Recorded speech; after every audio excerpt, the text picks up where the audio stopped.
കേന്ദ്ര വിദേശകാര്യമന്ത്രി S ജയശങ്കറിന്റെ China സന്ദർശനം തുടരുകയാണ്. ചൈനീസ് വൈസ് പ്രസിഡന്റ് ഹാൻ ഷെങ്ങുമായി അദ്ദേഹം കൂടിക്കാഴ്ച നടത്തി.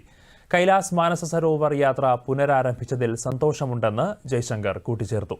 ഇരു രാജ്യങ്ങൾക്കുമിടയിലുള്ള ഉഭയകക്ഷി ബന്ധത്തിലെ പുരോഗതി കൂടിക്കാഴ്ചയിൽ വിലയിരുത്തി.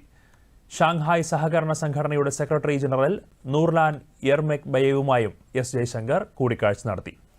സംഘടനയുടെ പ്രാധാന്യവും സംഘടന ആധുനികവൽക്കരിക്കാനുള്ള ശ്രമങ്ങളും ഇരുവരും ചർച്ച ചെയ്തു. ചൈനയുടെ ഷാങ്ഹായ് സഹകരണ സംഘടന പ്രസിഡൻസിക്ക് ഇന്ത്യയുടെ പിന്തുണ അദ്ദേഹം പങ്കുവച്ചു. 5 വർഷങ്ങൾക്കിടെ ആദ്യമായാണ് എസ് ജയശങ്കർ ബീജിംഗ് സന്ദർശിക്കുന്നത്. ചൈനീസ് വിദേശകാര്യമന്ത്രി വാങ് യിയുമായി ജയശങ്കർ കൂടിക്കാഴ്ച നടത്തിയേക്കും.